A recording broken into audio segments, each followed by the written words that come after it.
Milan dan Madrid bakal gelar pertemuan baru akhir musim ini. Bahas apa? AC Milan dikabarkan akan mengadakan pertemuan baru dengan Real Madrid pada penghujung musim nanti untuk melanjutkan poros pasar mereka. Calcio Mercato menyorot bagaimana hubungan antara Rossoneri dan Los Blancos belakangan ini cukup optimal dan telah menghasilkan beberapa kesepakatan dalam beberapa tahun terakhir.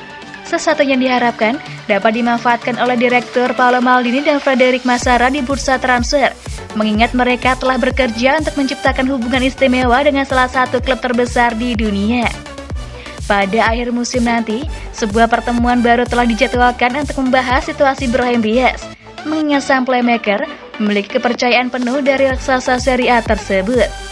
Meskipun masih kesulitan dalam perjuangannya menemukan kembali performa terbaiknya usai pulih dari COVID-19 yang menyerangnya awal musim ini, Il Diavolo akan berupaya mendapatkan diskon dari 22 juta euro atau 352 miliar rupiah yang harus mereka bayar untuk merekrut Brahim Diaz secara permanen pada Juni 2023 nanti.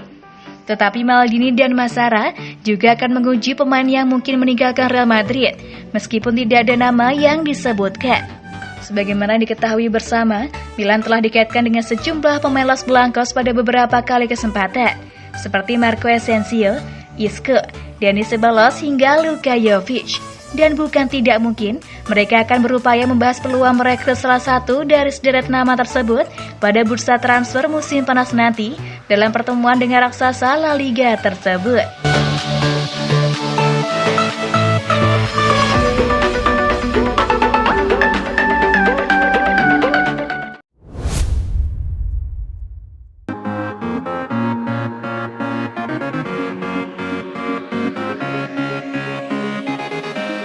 Dua masalah genting yang bisa akhiri mimpi AC Milan raih Scudetto. AC Milan gagal memperkuat posisinya dalam perburuan gelar juara Serie A musim ini. Mereka terpeleset lantaran ditahan imbang Bologna dalam laga pekan ke-31 yang digelar hari Selasa 5 April di San Siro. Dalam pertandingan ini, terlihat jelas bahwa masalah Milan terletak pada lini depannya yang tak mampu memanfaatkan banyak peluang.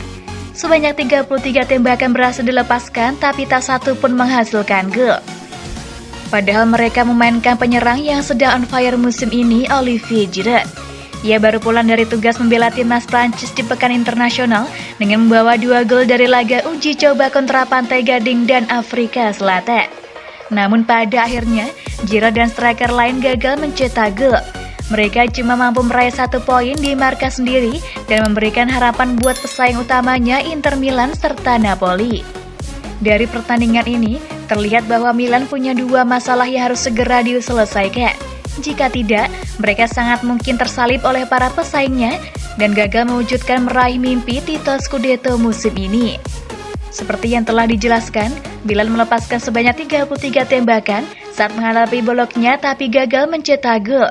Ini adalah rekor terburuk mereka sejak Opta mulai mencatat statistik pada musim 2004-2005. Jika ditambah dengan laga sebelumnya, dengan Shagliari sebagai lawannya, Milan menghasilkan 54 tembakan tapi cuma mampu mencetak 1 gol saja. Di sini terlihat jelas kalau masalah Milan terletak pada kualitas lini depannya. Masalah berikutnya terlihat ketika Milan menghadapi tim yang lebih kecil.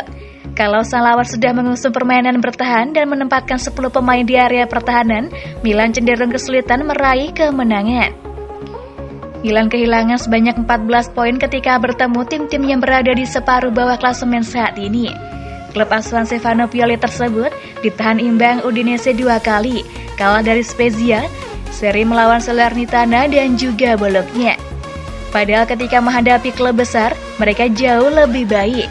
Milan mendapatkan 4 poin dari Inter, 3 dari Napoli, menahan imbang Juventus 2 kali, mengalahkan Roma kandang dan tanda, serta menang atas Atalanta dan Lazio.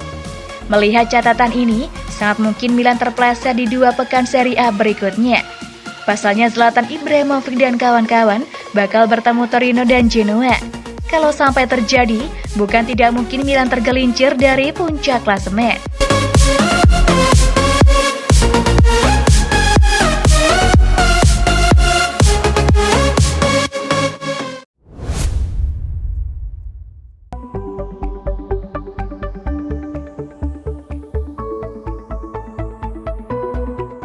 termasuk Giroud.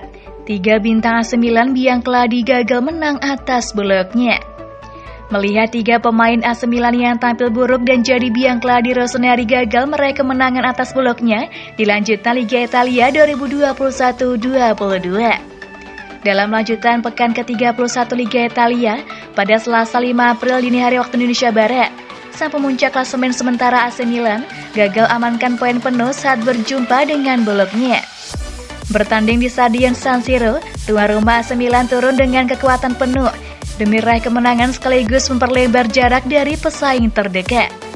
Mengandalkan Olivier Giroud sebagai ujung tombak, AC Milan langsung diberikan tekanan sejak awal babak pertama.